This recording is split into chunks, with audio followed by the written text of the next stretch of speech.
ಈ ಜಾಗದಲ್ಲಂತೂ ಓವನ್ ಒಳಗಡೆ ಕುತ್ಕೊಂಡಂಗಿದೆ. ಓವನ್ ಹೆಂಗೆ ಬಿಸಿ ಆಗುತ್ತಲ್ಲ ಆ ಪಾಟಿ ಬಿಸಿ ಇದೆ ಇಲ್ಲಿ ನೋಡಿ. ಈ ಬಿಸಿಲಿ ಈ ಪಾಟಿ ಕೆಲಸ ಮಾಡ್ತಾರಲ್ಲ ಗುರು ಇವರು. Great great. ದೇವರು ನೋಡ್ರಿ, ಇದೇ ಸ್ಫೋಟ ಆಗುವಂತ ವಸ್ತು. ಇದನ್ನ ಡ್ರಿಲ್ ಮಾಡಿರ್ತಾರಲ್ಲ, ಆ ತೂತ್ ಮಧ್ಯ ಹಾಕಿ ಇದಕ್ಕೆ ಬತ್ತಿ ಇಟ್ಬಿಟ್ಟು ಹಚ್ತಾರೆ ನೋಡ್ರಿ. ಅವಾಗಿಂದ ಕಾಯ್ತಾ ಇರೋದಕ್ಕೆ ಸಮಯ ಬಂದೇ ಬಿಟ್ಟಿದೆ. ಒಳಗಡೆ ಸ್ಫೋಟಕ ವಸ್ತುನ ಹಾಕ್ಬಿಟ್ಟು ಎಷ್ಟಾಗುತ್ತೋ ಅಷ್ಟು ಪ್ಯಾಕ್ ಮಾಡ್ತಾವ್ರೆ ಚೆನ್ನಾಗಿ. ಎಷ್ಟು ಪ್ಯಾಕ್ ಮಾಡ್ತಾರೋ ಅಷ್ಟು ಇದ್ರೆ ಎನರ್ಜಿಯಿಂದ ಸ್ಫೋಟ ಆಗುತ್ತೆ. ನಾನು ಈ ವಿಡಿಯೋ ಮುಖಾಂತರ ನಿಮ್ಗೆ ಹೇಳೋದೇನೆಂದ್ರೆ, ನಾನು ಇಲ್ಲಿ ಯಾವುದೇ ನಿಮಗೆ ಕೆಟ್ಟದ್ದನ್ನ ಪ್ರಮೋಷನ್ ಮಾಡ್ತಾ ಇಲ್ಲ. ಬರೀ ಪ್ಯೂರ್ಲಿ ಇದು ಎಜುಕೇಶನ್ ಪರ್ಪಸ್ಗಷ್ಟೇ. ಇಲ್ಲಿನ ಜನಗಳ ಜೀವನ ಹೆಂಗಿದೆ ಅಂತ ಹೇಳೋ ಪ್ರಯತ್ನ ಅಷ್ಟೇ ಇದು. ಬತ್ತಿ ಹತ್ತಿದ ತಕ್ಷಣ ಓಡ್ಬಿಡ್ಬೇಕು. ಈಗ ಇಲ್ಲಿಂದ ಜಾಗ ಖಾಲಿ ಮಾಡೋಣ, ಸೇಫ್ ಅಲ್ಲ ಇದು. ಕೂಗಿ ಕೂಗಿ ಎಲ್ಲರಿಗೂ ಹೇಳ್ತವ್ರೆ ಇನ್ನೇನು ಬ್ಲಾಸ್ಟ್ ಮಾಡ್ತೀವಿ ಅಂತ.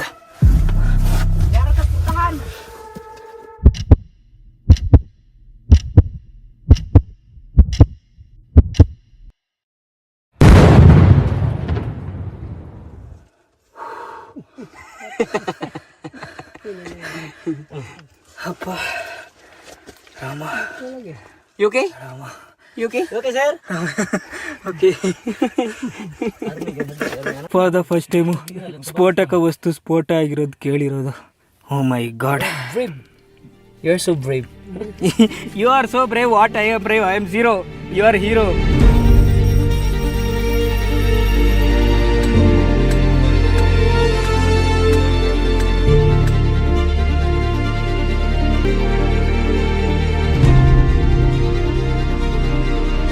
Any people die while working?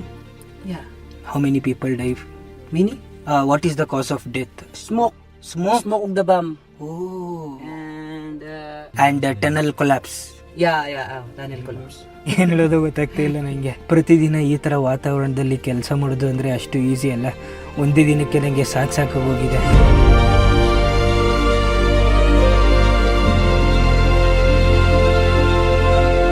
ದೇವರು ನೋಡ್ರಿ, ಈಗ ತಾನೇ ಸ್ಫೋಟ ಆಗಿ ಸಿಕ್ಕಿರೋ ಅಂತ ಈ ಹೊಸ ಕಲ್ಲು, ಇದನ್ನ ಆಚೆ ತಗೊಂಡೋಗಿ ಸ್ಯಾಂಪಲ್ ಟೆಸ್ಟ್ ಮಾಡ್ತಾರೆ. ಈಗ ಕೈ ಹಾಕಿರೋಂಥ ಜಾಗದಲ್ಲಿ ಏನಾದ್ರು ಇವ್ರಿಗೆ ಚಿನ್ನದ ಕಣ ಸಿಕ್ಬಿಟ್ರೆ ಇವ್ರನ್ನ ಹಿಡಿಯೋಕೆ ಆಗಲ್ಲ, ಮುಗಿದೋಯ್ತು. ಇನ್ನ ಸ್ಫೋಟ ಮಾಡಿ 1 ಕಿಲೋಮೀಟರ್ ಸುರಂಗ ಮಾಡ್ಬಿಟ್ಟು ಎಲ್ಲ ಕೊರೆದ್ಬಿಟ್ಟು ಆಚೆ ತೆಗೆದ್ಬಿಟ್ಟು ಚಿನ್ನನ ಮಾರಾಕ್ ಬಿಡ್ತಾರೆ ಗುರು. ಸ್ಫೋಟ ಆದ್ಮೇಲಂತೂ ಇಲ್ಲಿರೋ ಆಕ್ಸಿಜನ್ ಎಲ್ಲ ಕಾರ್ಬನ್ ಡೈಆಕ್ಸೈಡ್ ಆಗ್ಬಿಟ್ಟಿದ್ದಂಗೆ ಐತೆ. ಉಸಿರಾಡಕ್ಕೆ ತೀರಾ ಕಮ್ಮಿ ಆಕ್ಸಿಜನ್ ಸಿಗ್ತಾ ಇದೆ ನೋಡ್ರಿ. ಎಲ್ಲ ಚಿನ್ನ ಇದ್ರಲ್ಲೇ ಇರೋದು.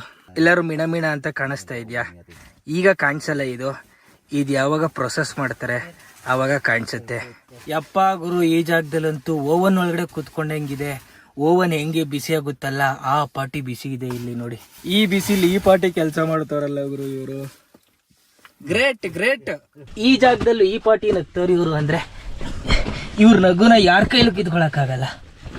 ಬ್ಲಾಸ್ಟ್ ಮಾಡಾದ್ಮೇಲೆ ಈ ಕಲ್ಲುಗಳು ಉದುರಿದ್ಯಲ್ಲ, ಅದನ್ನ ಯಾವ್ದು ಚಿನ್ನದ ಕಲ್ಲು ಅಂತ ಇವ್ರ ಎಕ್ಸ್ಪೀರಿಯನ್ಸ್ ಗೊತ್ತಾಗಿರುತ್ತಲ್ಲ, ಆ ಎಕ್ಸ್ಪೀರಿಯನ್ಸ್ ಮೇಲೆ ಹಂಗೆ ಎಲ್ಲ ಚಿಲಕ್ ತುಂಬ್ಕೊಂತವ್ರೆ.